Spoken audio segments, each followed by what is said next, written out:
Pagi hari yang indah ini, di hari pertama di tahun 2023 ini Tuhan, kami datang kepadamu, kami mengundang Engkau hadir, Engkau yang memimpin kami di sepanjang perjalanan kami Tuhan, kami masuk ke tahun 2023 ini Tuhan.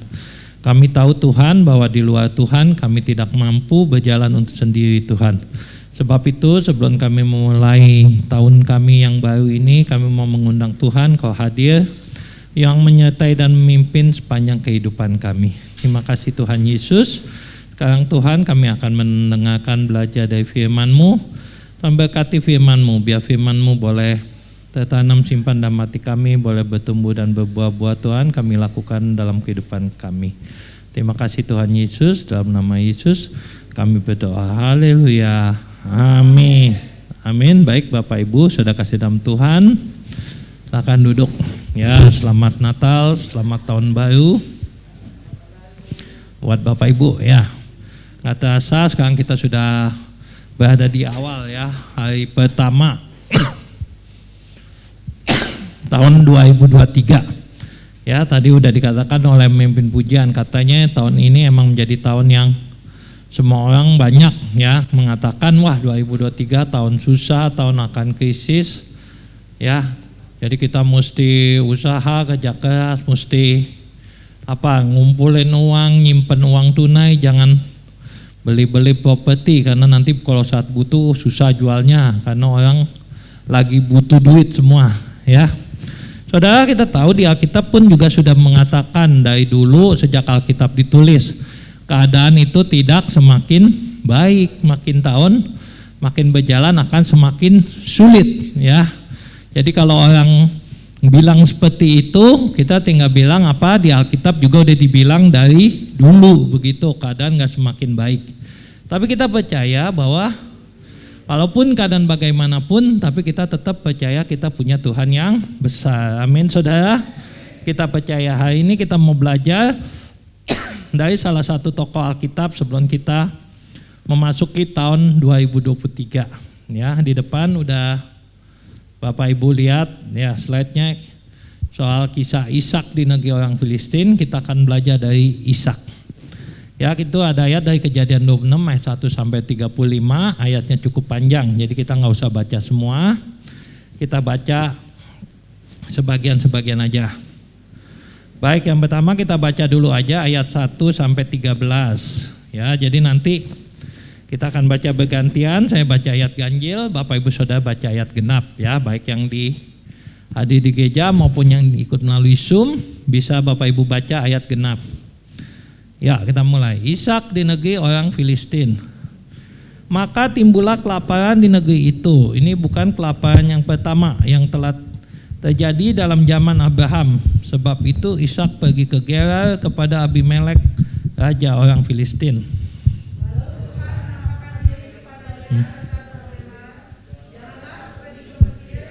Diamlah di negeri yang akan kukatakan kepadamu. Tinggallah di negeri ini sebagai orang asing, ya, garis bawah sebagai orang asing. Maka aku akan menyertai engkau dan memberkati engkau, sebab kepadamu lah dan kepada keturunanmu akan kuberikan seluruh negeri ini, dan aku akan menepati sumpah yang telah kuikrarkan kepada Abraham ayahmu. Aku akan membuat banyak keturunanmu seperti bintang di langit. Aku akan memberikan kepada keturunanmu seluruh negeri ini, dan oleh keturunanmu semua bangsa di bumi akan mendapat berkat. Karena Abraham telah mendengarkan firmanku dan memelihara kewajibannya kepadaku, yaitu segala perintah, ketetapan dan hukumku. Jadi tinggallah Ishak di Gerar. Ketika orang-orang di tempat itu bertanya tentang istrinya, berkatalah ia, dia saudaraku, sebab ia takut mengatakan ia istriku, karena pikirnya jangan-jangan aku dibunuh oleh penduduk tempat ini, karena Ribkah, sebab elok parasnya. Setelah beberapa lama ia ada di sana, pada suatu kali menjenguklah Abimelek, raja orang Filistin itu dari jendela. Maka dilihatnya Ishak sedang bercumbu-cumbuan dengan Ribkah istrinya. Lalu Abimelek manggil Ishak dan berkata, sesungguhnya dia istrimu. Masakah engkau berkata, iya saudaraku? Jawab Ishak kepadanya, karena pikirku jangan-jangan aku mati karena dia. Tapi Abimelek berkata, Apakah juga yang telah kau perbuat ini terhadap kami? Mudah sekali terjadi salah seorang dari bangsa ini tidur dengan istrimu, sehingga dengan demikian kau mendatangkan kesalahan atas kami. Lalu Abimelek memberi perintah kepada seluruh bangsa itu, siapa yang mengganggu orang ini atau istrinya, pastilah ia akan dihukum mati. Maka menaburlah Ishak di tanah itu, dan dalam tahun itu juga ia mendapat hasil 100 kali lipat, sebab ia diberkati Tuhan. Dan orang itu menjadi kaya, bahkan lama kian kaya, sehingga ia menjadi sangat kaya. Baik Bapak Ibu Saudara, kita lihat dari cerita ini, bisa tolong slide selanjutnya, slide ketiga. Ya, Saudara, dalam Kejadian 26 ini kita melihat dalam ayat 1 itu dikatakan maka timbullah kelaparan di negeri itu. Jadi kalau kelaparan artinya ada kesusahan, ya kan? Nah ini sudah dikatakan bahwa tahun 2000 akan tahun kesusahan katanya. Ayat 1. Lalu kita lihat di ayat ke-13 di bawah itu apa? Dan orang itu Ishak menjadi kaya, bahkan kian lama kian kaya, sehingga ia menjadi sangat kaya. Saudara maunya begini kita, betul nggak saudara? Walaupun ayat 1 kata kelaparan, kesusahan, ada krisis, tetapi kitanya tambah kaya diberkati Tuhan, amin. Tapi saudara kalau kita lihat itu dari ayat 1 sampai ayat 13, saya kasih titik-titik banyak, itu harus ada suatu proses. Ya, jadi kejadian dari timbulnya kelaparan sampai dengan ayat 13 Ishak diberkati itu bukan suatu hal yang dalam sekejap simsalabim sulap langsung jadi, saudara. Tapi ada begitu ayat banyak menceritakan ini ada suatu proses yang harus terjadi bagi setiap anak Tuhan yang mau diberkati Tuhan, amin. Mengapa Ishak diberkati Tuhan? Baik, yang pertama kita baca dari ayat ketiga. Hari ini kita bahas 3 poin aja, nggak banyak-banyak ya. Yang pertama ayat 3, tinggallah di negeri ini sebagai orang asing. Orang asing, kalau orang asing apa? Pendatang. Orang yang cuma numpang lewat, orang bukan penduduk, betul nggak saudara? Kadang kalau orang asing ini, kalau saudara masuk suatu perumahan, penghuni saudara lewat jalur sini. Kalau tamu, pengunjung lewatnya pintu sana. Entah mau masuk kenapa, dilihat dulu, minta identitas, suruh tinggal KTP, tinggal SIM, betul nggak saudara? Nah beda saudara ya. Nah saudara di sini dikatakan Ishak tinggal sebagai orang asing. Saudara kalau saudara misalnya suatu kali saudara pergi ya, tadi Pak Peter sudah bilang jalan-jalan ke luar negeri, ke Bandung gitu ya. Nah pergi, ingat ya saudara bahwa kalau kita pergi satu saat kita pasti harus pulang. Nah, pulang saudara. Walaupun misalnya saudara pergi terus sebagai orang asing, saudara betah, bagaimanapun enaknya di sana, saudara harus pulang. Nah, ini saudara yang pertama, kita tahu bahwa kita di dunia ini adalah orang asing. Ya, jadi satu saat kita harus pulang. Rumah kita yang tetap nanti di surga, saudara. Kita nggak tahu kapan waktunya kita harus pulang. Tapi kalau Tuhan udah bilang kamu harus pulang, ya kita pulang. Kita nggak bisa menolak. Ya, kemarin sore di grup hamba Tuhan Perwil Timur, ya tiba-tiba ada berita jam 5 sore pulang ke rumah Bapak di surga. Ya gembala di Perwil Timur, saudara. Wah, ada yang komen, kok taunya orang sehat ya, saudara. Taunya sehat tuh, tapi tahu-tahu kok nggak ada gitu, saudara. Kita benar-benar nggak tahu kapan kita harus pulang kan, saudara. Pada jam 5 sore artinya ya udah tinggal 7 jam lagi tahun 2022 habis saja. Ternyata dia nggak bisa lewat juga, saudara. Makanya kita yang hari ini masih Tuhan kasih kita kesempatan kita melewati tahun 2023. Mari kita sadar bahwa kita di dunia ini cuman sementara. Ya, sementara. Nah, lalu nanti kalau saat kita pulang ke rumah, orang tuh kalau udah pergi jalan-jalan balik ke rumah biasanya itu senengnya bawa oleh-oleh. Nah kan, wah beli apa ya buat anak saya, oh beli apa ya buat kakak saya, oh beli apa ya buat teman saya. Ya entah ada, oh beliin makanan, oh beliin gantungan kunci ya kan, oh beliin apa baju gitu kan. Saudara, nanti saat kita pulang, kira-kira udah ada yang saudara bawa belum? Buat saudara bawa pulang.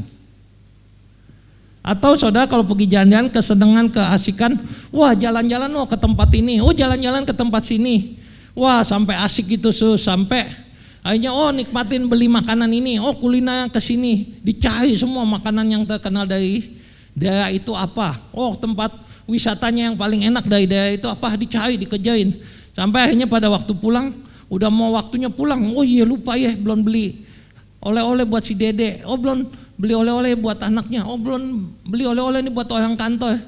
Suka gitu nggak saudara?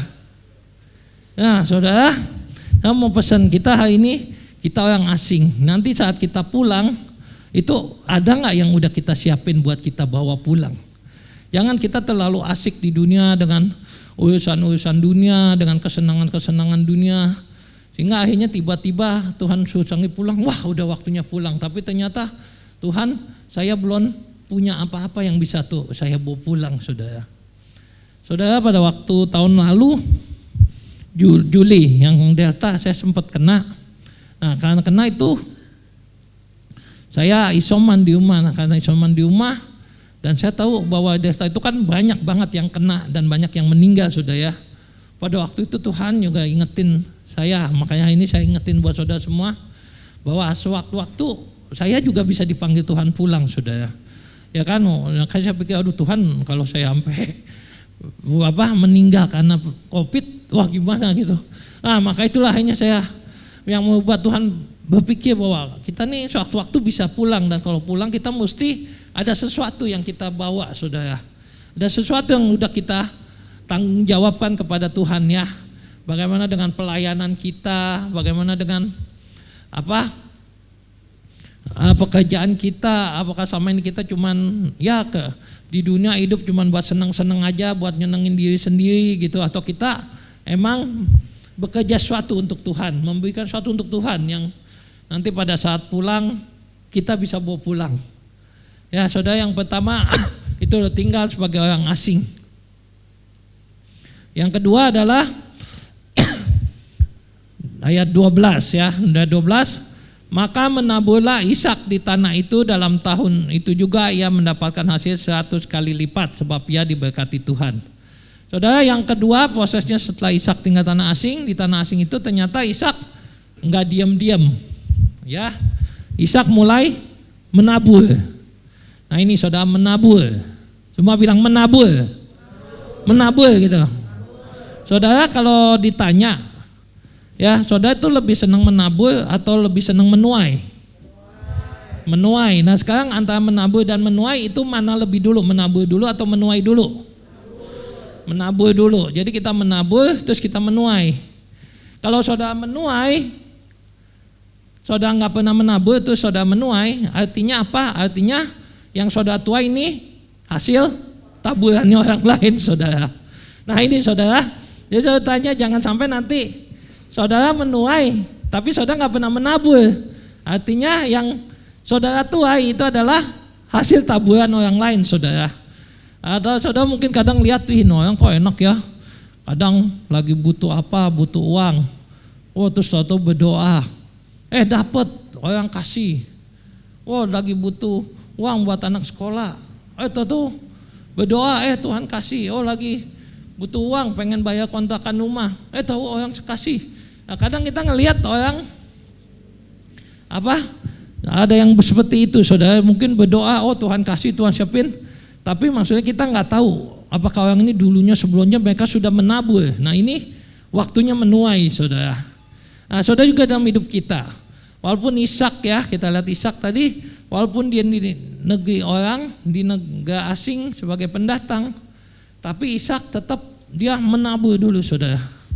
Ya hari ini kita mau belajar, kita mau menabur. Jadi jangan hanya kita maunya menuai aja. Kalau kita menuai, nanti yang kita tuai bukan yang kita tabur, itu artinya orang lain punya. Taburan orang lain kita ambil. Nah, saudara, jangan ya saudara. Jadi kita belajar ini seperti Ishak, kita juga harus menabur. Ya, menabur. Saudara, di sini katakan dalam tahun itu juga ia mendapat hasil 100 kali lipat. Saudara, setelah kita menabur, kadang mungkin kita nggak seperti Ishak ya. Kadang kita udah menabur, kita nolong orang, kita lama ya. Tapi mungkin kok nggak hasilnya itu nggak instan, nggak langsung ya, nggak langsung saat itu juga kita dapat ya kan. Mungkin hari ini kita bantu orang, tapi ternyata kita dilupakan orang sama yang udah kita bantu. Kita bangun gereja, kita bantu untuk diakonia, kita bantu untuk kesusahan orang sakit ya. Kadang kita menabur, kita kesini kesana kita tabur, tapi mungkin kita belum menuai. Ya, tapi kita percaya bahwa apa yang ditabur orang itu yang akan dituainya, saudara. Nah, itu firman Allah yang mengatakan kalau apa yang ditabur orang itu yang tuai. Kita terus saja kita menabur. Ya, nanti saatnya kita akan menuai. Dan kalau mungkin kita nggak sempat menuai, kita percaya itu nanti berkat akan turun kepada anak cucu kita. Mungkin bukan kita yang menuai, mungkin nanti anak kita atau cucu kita yang akan menuai. Amin, saudara. Ya kan, Mazmur Daud kan berkatakan, dulu aku muda, sekarang aku tua, tidak pernah lihat orang benar sampai anak cucunya.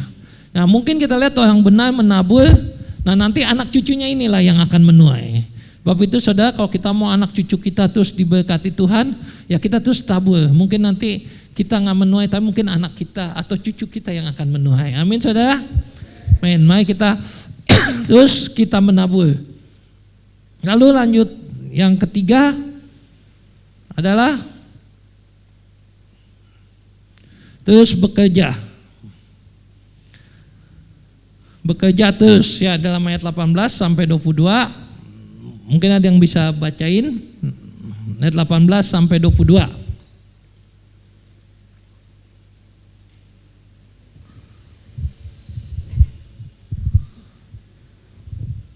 Kemudian Ishak menggali kembali sumur-sumur yang digali dalam zaman Abraham ayahnya dan yang telah ditutup oleh orang Filistin sesudah Abraham mati.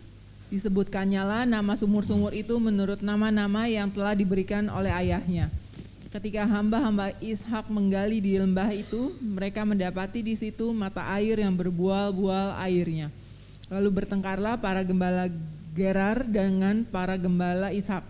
Kata mereka, air ini kepunyaan kami. Dan Ishak menamai sumur itu Esek, karena mereka bertengkar dengan dia di sana. Kemudian mereka menggali sumur lain, dan mereka bertengkar juga tentang itu. Maka Ishak menamai sumur itu Sitna. Ia pindah dari situ dan menggali sumur yang lain lagi, tetapi tentang sumur ini mereka tidak bertengkar. Sumur itu dinamainya Rehobot. Dan ia berkata, sekarang Tuhan telah memberikan kelonggaran kepada kita, sehingga kita dapat beranak cucu di negeri ini. Amin.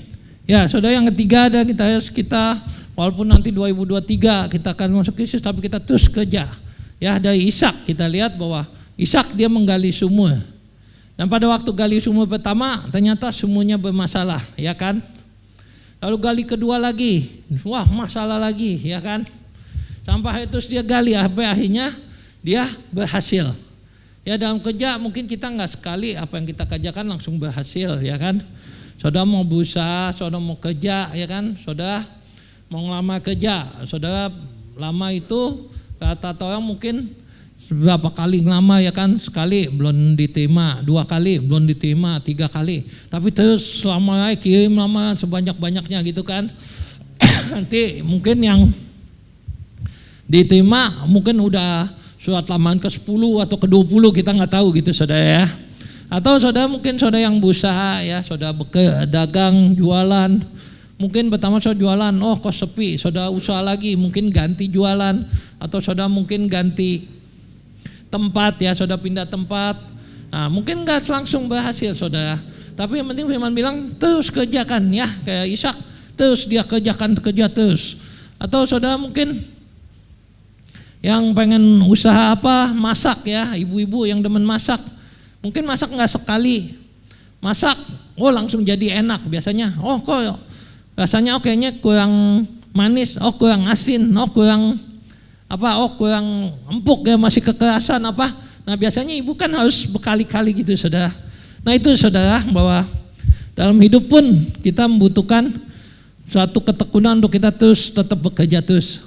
Ya saudara, kalau kita lihat mungkin sekarang nih banyak restoran-restoran sukses, orang-orang sukses. Nah mungkin mereka tidak langsung sekali jadi ya, tapi mereka mengalami namanya proses, mereka terus kerja, terus berusaha ya kan. Contohnya aja ayam goreng ya, KFC dari Kolonel Sander.